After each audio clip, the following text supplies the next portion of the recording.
प्यारे दोस्तों, मैं आपके सामने एक कहानी प्रस्तुत करने जा रहा हूँ। कहानी का शीर्षक है जीवन स्तर। ये कहानी मैंने सन 2011 में लिखी थी। ये कहानी उस समय के मुसलमानों के जीवन स्तर को दर्शाती है। कहानी इस प्रकार है। जून का महीना चल रहा था। चारों ओर लू बह रही थी।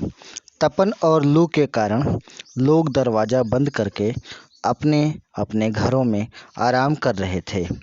इसी तपती गर्मी में राहत ने फावड़ा उठाया और अपने बड़े बेटे हैदर से कहा, अबे हैदरवा, चल खेत में। 12 साल का हैदर गोली खेल रहा था। गोली बटोर कर तुरंत पैंट की थैली में डाला और बाप के साथ हो लिया। सांवला चेहरा, मजबूत बदन, बड़ी साइज का पैंट और बड़ी साइज का शर्ट पहने हुए हैदर लगता था जैसे किसी दलित का बेटा है। हैदर ने कक्षा 5 पास कर लिया था और इस समय उसकी जून की छुट्टियां चल रही थीं। पढ़ने में कमज़ोर हैदर कभी स्कूल जाता, कभी खेत में जाता। इसी समय उसकी ड्यूटी खेत में ही लगी थी। घर में उसकी माँ थी और छोटे छोटे भाई बहन। डोलिया 10 साल की अभी कक्षा 3 पास हुई थी। नसीम 7 साल का कक्षा 1 पास हुआ था। पहलवान 5 साल का, अब की बार उसका भी नाम लिखवाने का विचार था। सुल्तान 2 साल का, अभी चलना शुरू किया था और मौलिया 1 साल की, अभी चल नहीं पा रही थी। हैदर बाप के साथ ऐसे चल रहा था जैसे किसी दोस्त के साथ नाच देखने जा रहा हो। जहालत भी अजीब चीज़ होती है, इंसान को कैसे कैसे हालात में खुश रखती है। 35 साल पार कर चुका राहत बदन की आधी तंदुरुस्ती खो चुका था। चेहरे पर दाढ़ी नहीं थी और रंग काफ़ी सांवला था। राहत ने 1 बीघा खेत अधिया पर ले रखा था और उसी में धान की खेती के लिए जरई का खेत तैयार करने जा रहा था। उसके पास निजी खेत भी था, पर केवल पारा बिस्वा। चलते चलते दोनों खेत में पहुंच गए। खेत की मिट्टी काफ़ी उपजाऊ थी। जरई का खेत फावड़े से ही तैयार करना था, क्योंकि ट्रैक्टर के लिए पैसे खर्च करने पड़ते और पैसा खर्च करना राहत के लिए बड़ा कष्टदायक काम था। राहत ने फावड़ा उठाया और एक कोने से भिड़ गया। राहत फावड़ा चला रहा था और उसके हाँफने की आवाज़ साफ सुनाई दे रही थी। वह फावड़ा उठाता और मारता, फिर उठाता, फिर मारता। फावड़ा चलाने के इसी अंदाज को मेड़ पर बैठा हैदर बड़े गौर से देख रहा था। उसे ऐसा लग रहा था जैसे उसका बाप कोई खजाना खोद रहा है। कुछ देर बाद राहत ने पसीने से भीगा हुआ कुर्ता उतारा और मेड़ पर बैठकर सुस्ताने लगा। हैदर को मौका मिला। उसने फावड़ा उठाया और ज़मीन पर छेही लगाने लगा। ना लग जाएगी, राहत ने आगाह किया और फावड़ा हाथ में लेकर फिर जुट गया। शाम होते होते खेत तैयार हो गया। सिंचाई ट्यूबवेल से ही करनी थी। पैसा खर्च करना राहत के बस की बात तो थी नहीं, पर क्या करे, मजबूर था। कल शिवचरण की ट्यूबवेल से ही सींच लूँगा, देखूं तेल पर राजी होते हैं कि नहीं, वह बुदबुदाया। दूसरे दिन सुबह ही राहत की बीवी ने बकरियां खोल दी, जिसे डोलिया को चराने ले जाना था। यदि घर में बकरियां न होती तो भी घर का खर्च आराम से चल जाता, लेकिन यह राहत की बीवी की ही राय थी कि घर में बकरियां होनी चाहिए। जिन्हें समय समय पर बेचकर बच्चों का कपड़ा लत्ता खरीदा जा सके। घर में कुल मिलाकर 11 बकरियां थीं, जिनमें 3 बड़ी और 8 छोटी। 11 बकरियां जब मैं करतीं, तब इन्हीं बकरियों की भीड़ को देखकर राहत की बीवी खुश होती और बकरियों के पैसे जोड़ती। डोलिया बकरियों को लेकर बाग में पहुंच चुकी थी। चारों तरफ के खेत खाली थे, अतः उसे फिक्र नहीं थी कि बकरियां किधर जाएंगी। डोलिया अपनी अन्य सहेलियों, जो बकरियां और भैंस लेकर आ चुकी थीं, उनके साथ हो ली और घर से छोटे भाई पहलवान को भी बुला लिया। बागों में उसे मस्करी करना अच्छा लगता था, इसीलिए उसने बकरियों के पीछे पहलवान को लगा दिया और अपना चली गई ओका बोका खेलने। इधर राहत सुबह ही हैदर को लेकर खेत को निकल चुका था। घर बचे राहत की बीवी और 2 छोटे छोटे बच्चे। नसीम तो गांव में गोली खेलने चला गया था। राहत भी अजीब आदमी था। क्या ज़रूरत थी उसे अधिया पर खेत लेने की, और क्या ज़रूरत थी घर में बकरियां रखने की। वह चाहता तो उधार बाढ़ी लेकर कोई छोटी मोटी दुकान कर सकता था, बच्चों की अच्छी परवरिश कर सकता था, कम से कम कम खाता कम बचाता, पर कम से कम इज्जत की ज़िंदगी तो जीता। पर क्या करे, नाम तो राहत था, पर दिल में संतोष 1 पैसे का नहीं था। दिन भर खेतों में रहता और रात भर खाट पर पड़े पड़े पैदावार की सोचता, और जब खेतों में काम न होता तो इधर उधर मजदूरी करता। सच है कि इंसान जब जहालत के जाल में फंसता है तो फंसता ही चला जाता है। धीरे धीरे समय बीतता गया। डोलिया अब सयानी हो चुकी थी और काफ़ी बिगड़ चुकी थी। उसका बकरियां चराने का सिलसिला अब भी जारी था। 16 साल पार कर चुकी डोलिया फैशन की काफ़ी शौकीन थी। वह कक्षा 9 में पढ़ रही थी। डोलिया रोज़ पढ़ने जाती, एक दिन भी नागा न होता। पढ़ने में उसका जरा भी मन न लगता। घर में किताब तक न उठाती। शायद स्कूल में मार भी खाती थी। किसी को यह उम्मीद नहीं थी कि वह हाई स्कूल पास हो जाएगी। हैदर 20 साल पार कर रहा था, लेकिन परदेश जाने का उसका विचार नहीं था। उसे तो बस खेतों में ही काम करना था। दिन भर बाप के साथ खेत में काम करता और शाम को घर आता। धान की कटिया शुरू हो चुकी थी। हैदर, उसकी माँ, 13 साल का नसीम और 11 साला पहलवान को लेकर राहत खेत में पहुँच जाता और सबको लाइन से लगा देता। 8 साल का सुल्तान भी खेत में जाता और 7 साल की मौलिया को लेकर मेड़ पर बैठकर ठेकेदारी संभालता। हैदर कक्षा 6 के बाद पढ़ाई छोड़ ही चुका था। बाकी नसीम कक्षा 6 में पहुंच चुका था।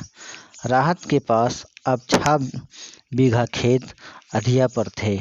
घर में खूब अनाज आता और सबको सील करके ट्राली पर लाद कर मिल भेज दिया जाता। राहत को मानो असंतोष का भूत सवार था। 6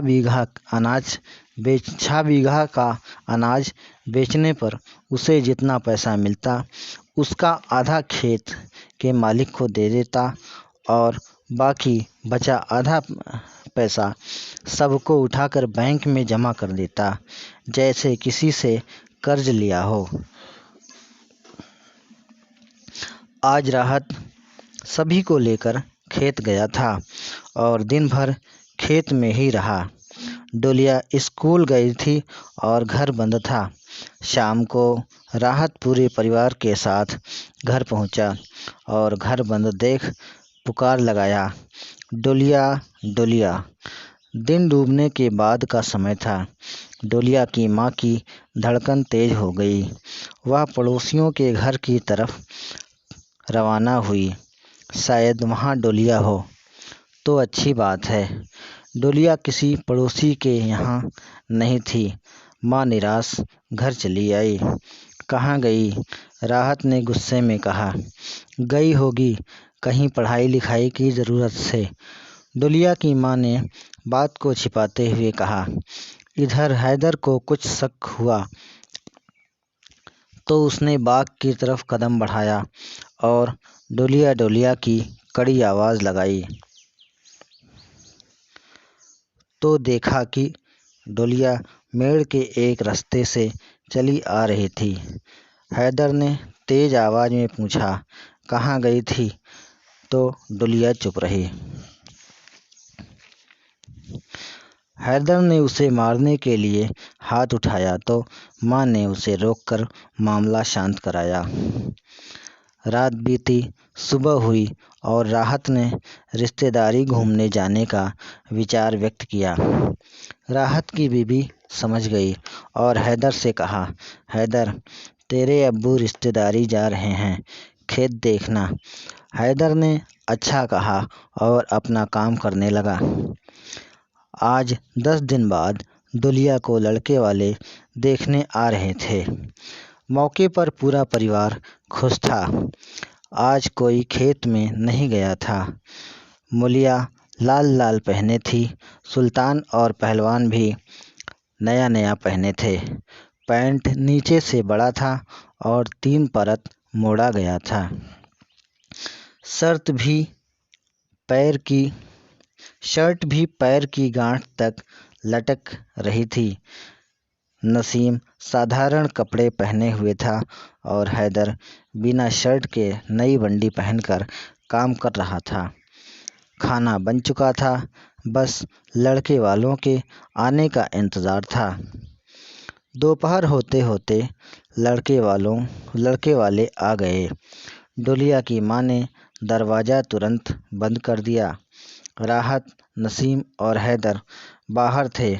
बाकी पहलवान, सुल्तान और मौलिया की ड्यूटी अंदर लगी थी। लड़के वालों को खाना खिलाना अभी बाकी था। बाकी पानी धानी पी चुके थे। सबको तख्त पर बैठाया गया। खाना आया। समधी ने राहत को भी साथ में बैठने को कहा। राहत बैठ गया और हैदर खाना खिलाने में लग गया। पहला निवाला चला तो राहत ने बात छेड़ी। खेत तो आपके पास होगा ही, समधी ने मुस्कुराकर कहा। 1.5 बीघा है, राशन पानी आराम से चल जाता है। सब कुछ जानते हुए भी राहत ने पूछा, लड़का तो वही सिलाई करता है? हाँ, जीन्स का काम करता है। फिर कुछ रुककर, खेत तो आपके पास भी होगा ना? हाँ है ना, 6 बीघा खेत है, अधिया पर लिए हैं। खाद पानी बिल्कुल अपना समझकर डालते हैं। राहत ने फिर पूछा, लड़का वही 7 तक पढ़ा है ना? अब आज के ज़माने में इतनी महंगाई है, इस पर पढ़ाई लिखाई बोझ बन जाती है। समधी ने सफाई दी। बात होते होते लड़के वालों ने खाना खा लिया और हाथ धोकर बैठका की तरफ चल पड़े। कुछ देर बाद समधी ने लड़की देखने का आग्रह किया। इस पर राहत ने हैदर को अंदर भेज दिया। कुछ देर बाद डोलिया सज धज कर हाथ में चाय की थाली लेकर आ गई। पीले रंग के सूट पर चमकीले सितारे की कढ़ाई थी। पैरों में पायल थे, हाथ की हथेलियों में मेहंदी लगाई थी और कंगन भी पहने हुए थी। ससुर ने थाली रखने को कहा और पूछा, अरबी पढ़ी हो?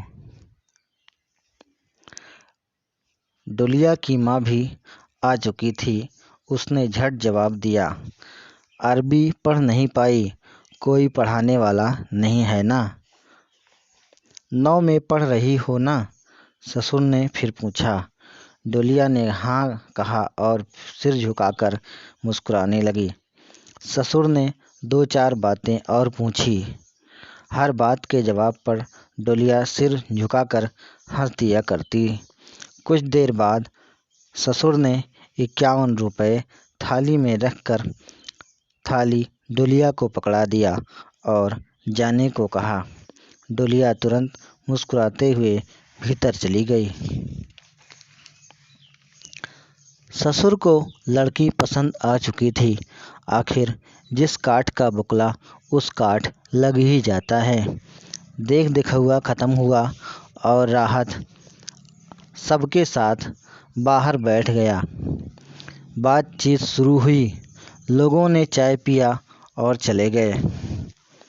समय बीता, छकाई हुई और जून की पहली तारीख का दिन पड़ गया। शादी को अभी 7 महीने बाकी थे। लड़के का फ़ोन आना शुरू हो चुका था। हैदर को बुरा लगता, लेकिन बोलने पर डोलिया चढ़ लेती।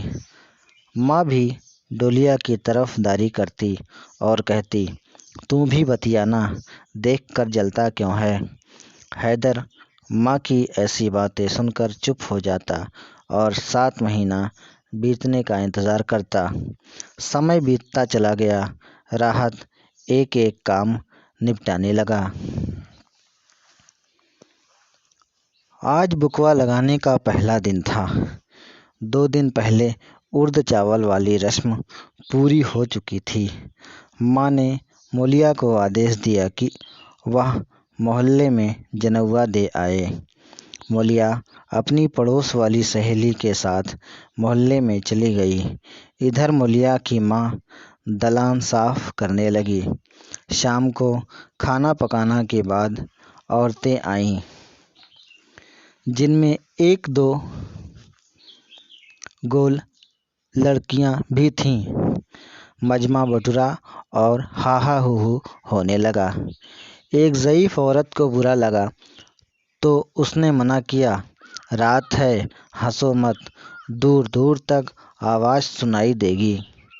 तभी एक लड़की ने खिल्ली उड़ाई, बुढ़िया कल से न आए। सारी लड़कियों ने हंसना शुरू कर दिया। बुढ़िया चुप हो गई। गाना शुरू हुआ और दूर तक सुनाई देने लगा। लड़कियों ने अलवा पलवा गाया, औरतों ने पूरा किया। इसी में 10 बज गए। 1-2 गाने औरतों ने भी गाए। फिर रात काफ़ी हो जाने के कारण लोग अपने अपने घर को जाने लगे। इसी तरह रोज़ होता और धीरे धीरे 4 दिन बीत गए। रतजगा आ गया। रतजगा की रात को मिलाद हुआ और तकरीर में नमाज़ पढ़ने को सख्त ज़रूरी बताया गया। मौलाना साहब के इस वाक्य पर कि कुछ ऐसे भी लोग हैं जिन्हें वज़ू करना भी नहीं आता, राहत खिसियाया और मुस्कुराते हुए काम में लग गया। सच में राहत को कुरान शरीफ का एक लफ्ज़ भी याद नहीं था और ना ही उसने कभी नमाज़ पढ़ी थी, सिवाय ईद बकरीद के। खैर, मिलाद ख़त्म हुआ, सिन्नी बटी और घट गई। राहत ने हैदर को डांट लगाई, कबे सिन्नी कैसे घट गई, 2-2 बतासा दिया होता। खैर, मामला शांत हुआ और लोग अपने अपने घरों को जाने लगे। रात को गुलगुला बना, औरतों ने गाने भी गाए। सुबह के 2 घंटे बीत चुके थे।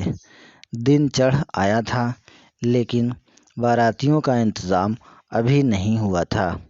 राहत, हैदर, नसीम और पहलवान को लेकर इधर उधर चक्कर लगा रहा था। घर में औरतें बेफिक्र होकर टहल रही थीं और उनके बच्चे रो रहे थे।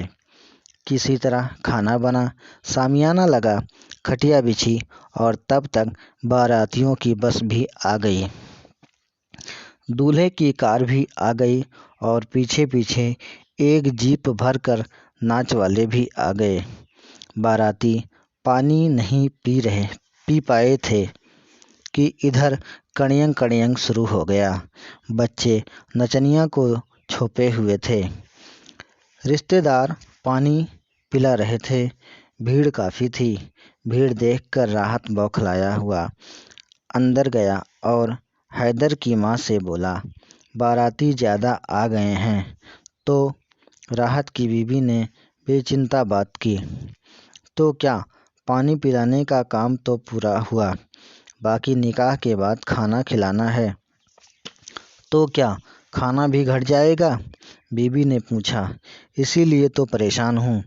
घटेगा नहीं, अगर घटेगा तो घरातियों के लिए बड़े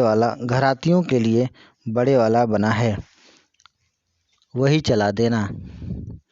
राहत को सुझाव अच्छा लगा और उसने निकाह कराने के लिए समधी से बात की। इधर निकाह हो रहा था और इधर राहत ने खाने को बुला लिया। बारातियों में बच्चे भी काफ़ी थे।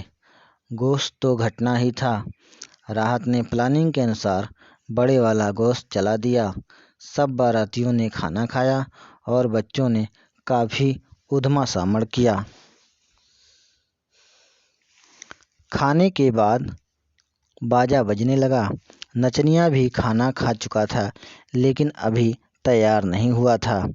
कुछ देर बाद नाच शुरू हुई और बच्चे हो हल्ला करने लगे।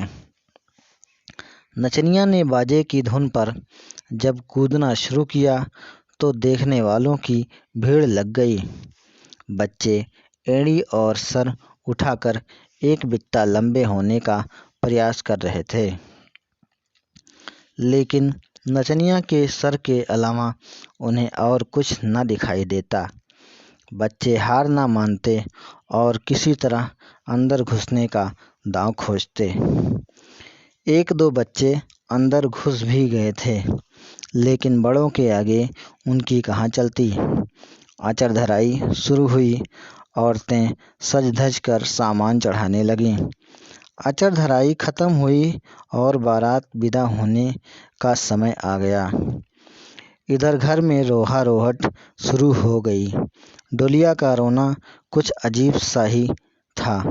डोलिया की गंदी आदतों से वाकिफ लड़कियां उसके रोने के ढंग को देखकर मुंह बना रही थीं।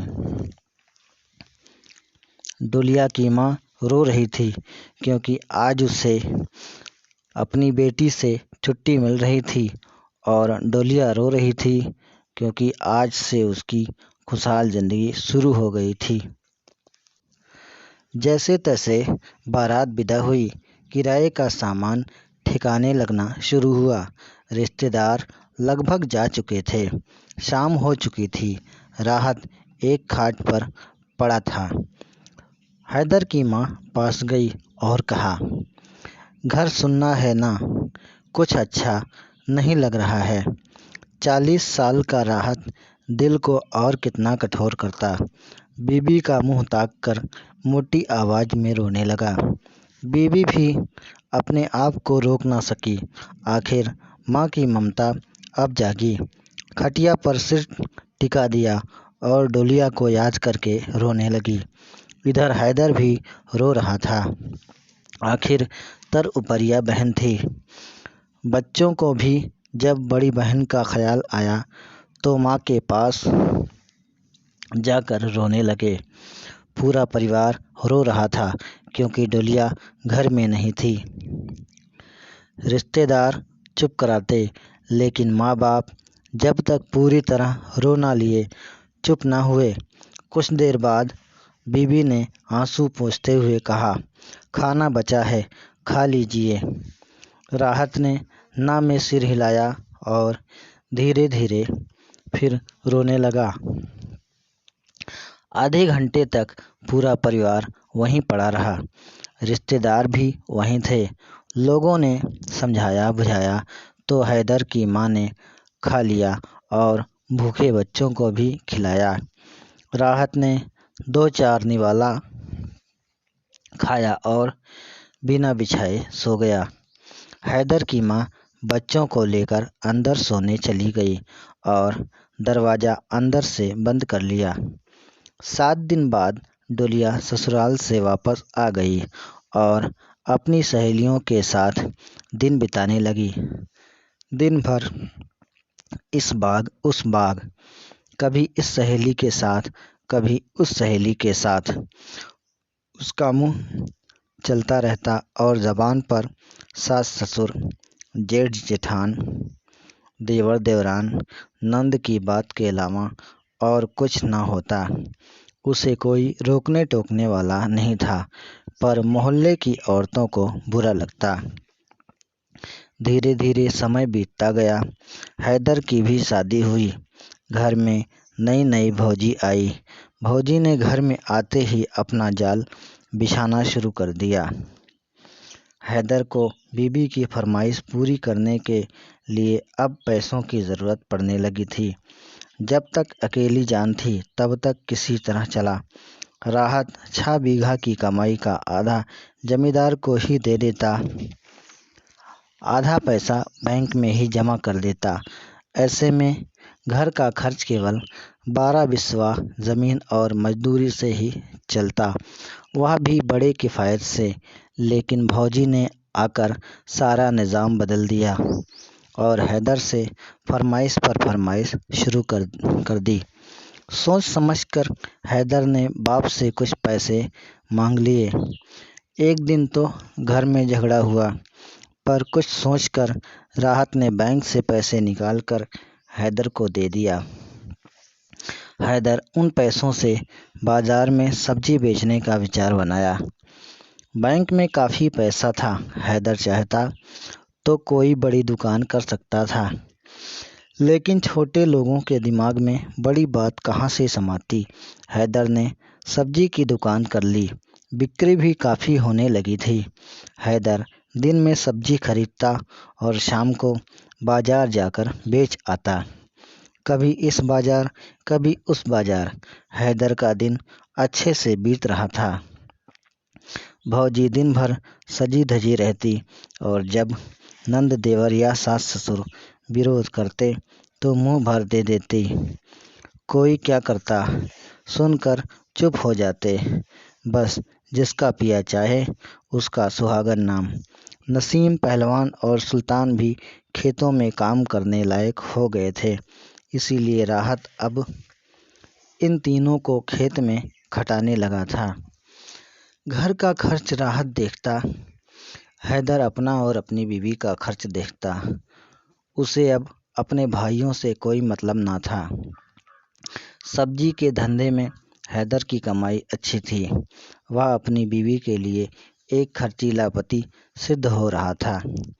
इधर नसीम पहलवान और सुल्तान पढ़ाई छोड़ ही चुके थे। दिन भर बाप के साथ खटनी करते और शाम को घर आकर भौजी की बोली सुनते। समय बीता। हैदर को एक बेटी और एक बेटा हुआ।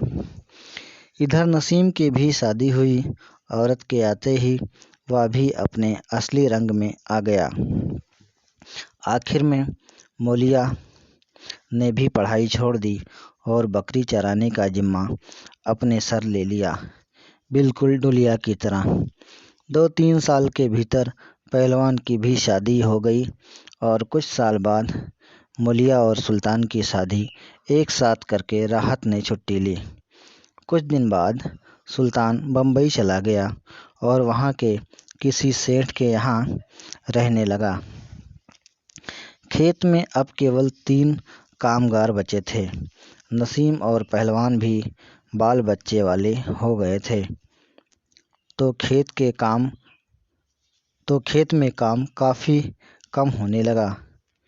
राहत अकेला कितना करता, नतीजा खेत में उपज भी कम होने लगी।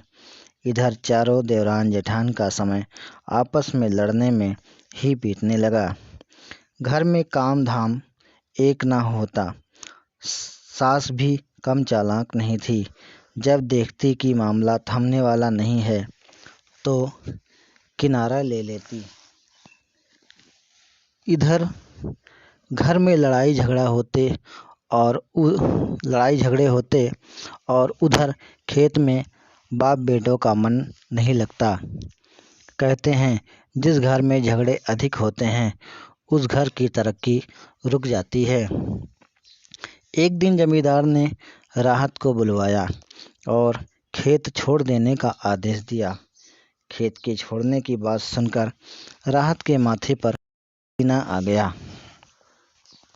बहुत रोया, गिड़गिड़ाया। अगली बार अच्छी फसल आने का वादा भी किया, पर जमींदार पर कोई फर्क ना पड़ा। आखिर में राहत ने बात मान ली। भाई, उनका खेत है, चाहे तो दें या ना दें। राहत निराश होकर घर आ रहा था। आज उसे जिंदगी का सबसे बड़ा झटका लगा था। 6 बीघा खेत हाथ से निकल गया। आखिर 3 बीघे का गल्ला तो अपना ही होता था। यही सब सोचते सोचते राहत चला आ रहा था। उसकी बदन कांप रही थी और वह साइकिल संभाल नहीं पा रहा था। वह घर पहुंचते ही बिना कुछ बोले खाट पर लेट गया। पहलवान ने पूछा, क्या हुआ अब्बू? राहत ने कोई जवाब न दिया। पहलवान ने फिर पूछा, क्या हुआ? राहत ने मोटी आवाज़ में जवाब दिया, जमींदार ने अपना खेत ले लिया। हैदर सब्जी बेचने गया था। नसीम, पहलवान और अम्मा घर पर ही थे। बाकी सुल्तान तो बम्बई ही था। घर में झगड़ा मच गया। कोई उसकी गलती देता तो कोई इसकी गलती। औरत मर्द आज सभी दुखी थे, पर अपनी गलती के एहसास से दूर थे। खैर, पड़ोसियों ने किसी तरह शांत कराया और सुल्तान को खबर न देने की सलाह दी। शाम को हैदर आया।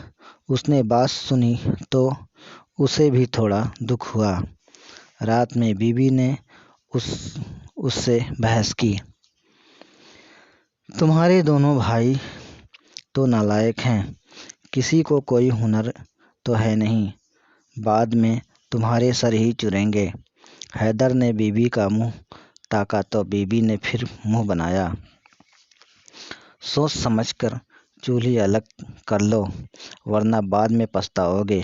अरे टरे कुछ नहीं, तुम अपनी सब्जी की दुकान चलाओ, वे लोग अपना जाने और हम अपना जाने। बीबी की बात हैदर की समझ में आ रही थी। उसने कहा, ठीक है, कल तालाब से मिट्टी लाकर एक चूल बना लेना। कल का होना था कि जमकर झगड़ा हुई। झगड़े के बावजूद हैदर की बीबी एक चूल बना ही लिया। इधर नसीम और पहलवान ने अपना काला भविष्य देखा तो कुछ समझ में न आया। बाप की हालत खराब हो चुकी थी। घर में उसे कोई इज्जत न देता। हैदर अलग हो गया। अब वह अपने भाइयों से कोई मतलब न रखता। घर से बाजार, बाजार से घर। बाप घर की हालत देख ही रहा था, ऊपर से खेत छूटने का सदमा। नतीजा, वह बीमार पड़ गया। दिन ब दिन उसकी हालत खराब होती चली जा रही थी। हैदर बैंक से विड्रॉल फॉर्म ले आता, उस पर बाप का अंगूठा लगवाता, पैसे निकालने के एप्लीकेशन पर अंगूठा लगवाता और पैसे निकालकर उसकी दवा करवाता। वह अपने पैसों से बाप की दवा करवाने को कहता तो बीबी मना कर देती। राहत का पैसा उसकी दवा में खर्च हो रहा था, लेकिन आराम कुछ नहीं। ऊपर से पैसा खर्च होते देख उसका सदमा और बढ़ जाता। धीरे धीरे पैसा लगभग खत्म हो चुका था। इधर राहत भी अपना अंतिम समय देख रहा था। एक शाम बीबी पास में बैठी थी और राहत अपनी आंखें मूंदे पड़ा था। कुछ देर बाद वह बुदबुदाया। बीबी पास आ गई, बोली, क्या हुआ? थोड़ा पानी दो। बीबी पानी लाई और राहत को पकड़ा दिया। राहत ने सोए सोए पानी पीना चाहा तो बीबी ने टोका, उठ कर पियो ना। राहत ने उठने की कोशिश की लेकिन नहीं सका। सोए सोए ही 2 घूंट पी लिया और गिलास बीबी को पकड़ा दिया। बीबी गिलास बगल में रखकर वहीं बैठ गई। राहत कुछ देर पड़ा रहा, फिर बोला, हैदर कहाँ गया?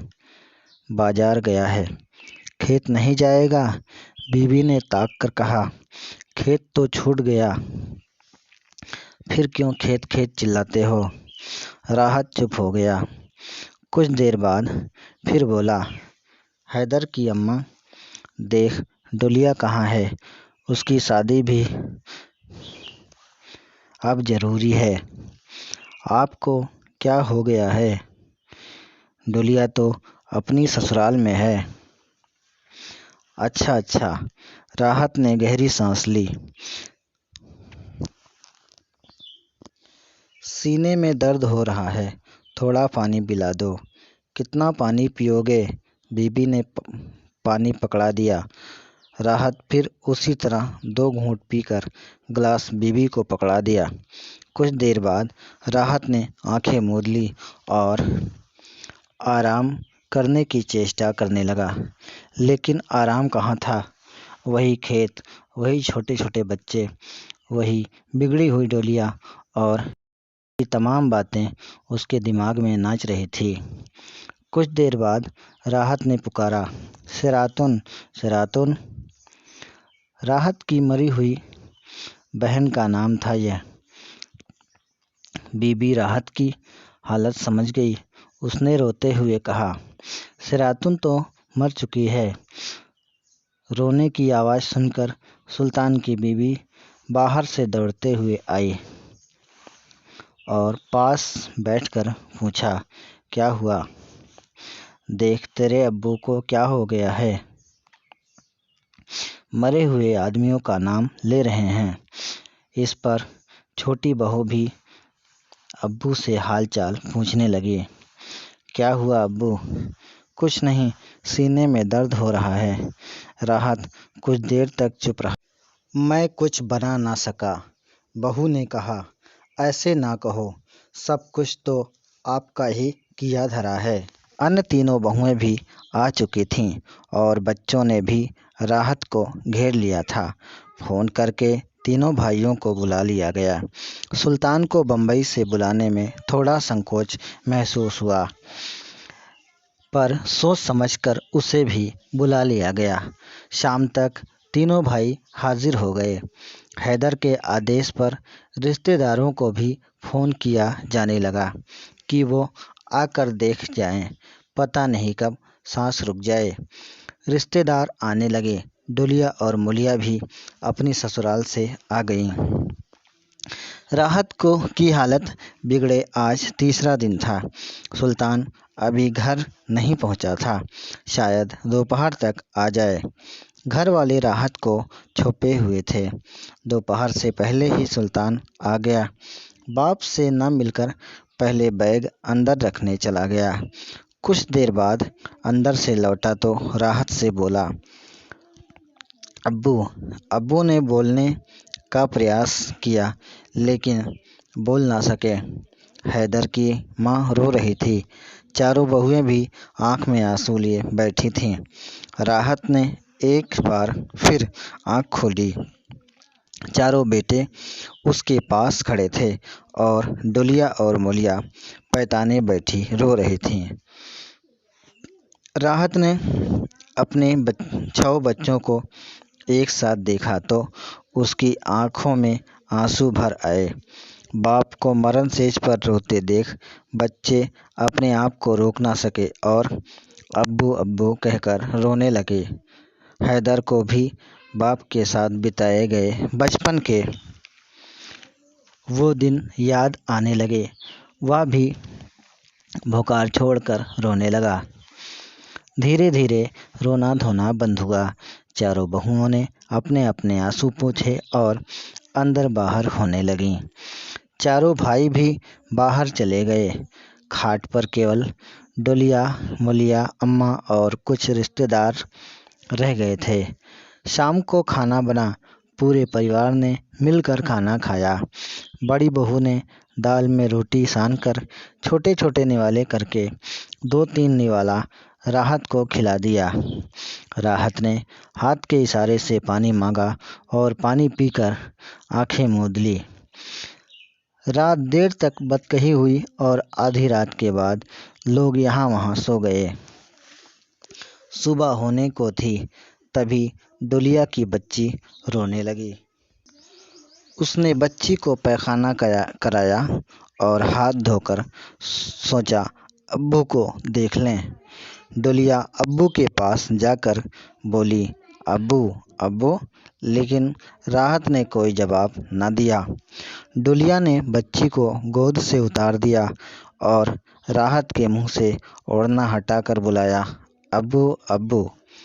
पर अब्बू कहाँ बोलने वाले थे। जिंदगी भर बैल खटने वाला और सुख को जौ भर भी ना भोग पाने वाला राहत आज आराम कर रहा था। जिसने अपनी ज़िंदगी में कभी अपने नाम का मतलब तक जानने की कोशिश ना की हो, वही राहत आज ऐसा सो रहा था कि उसे कोई चाह कर भी जगा ना सकता था।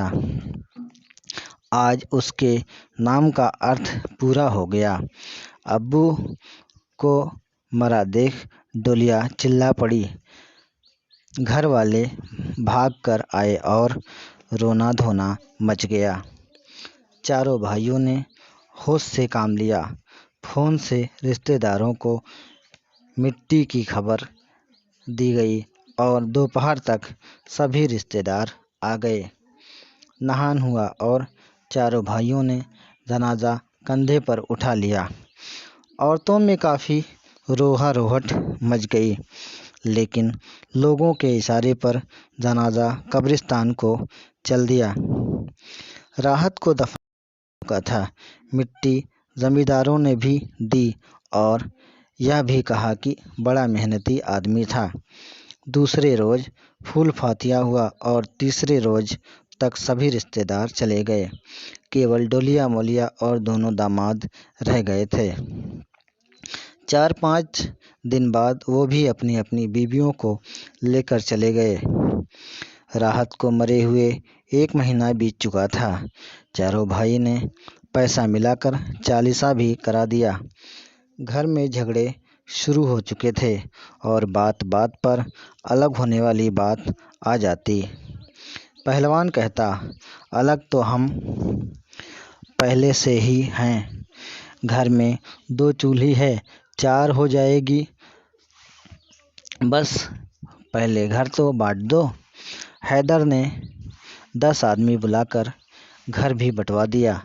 फैसले में घर के 4 हिस्से लगे और 12 बिस्वा खेत माँ को मिला।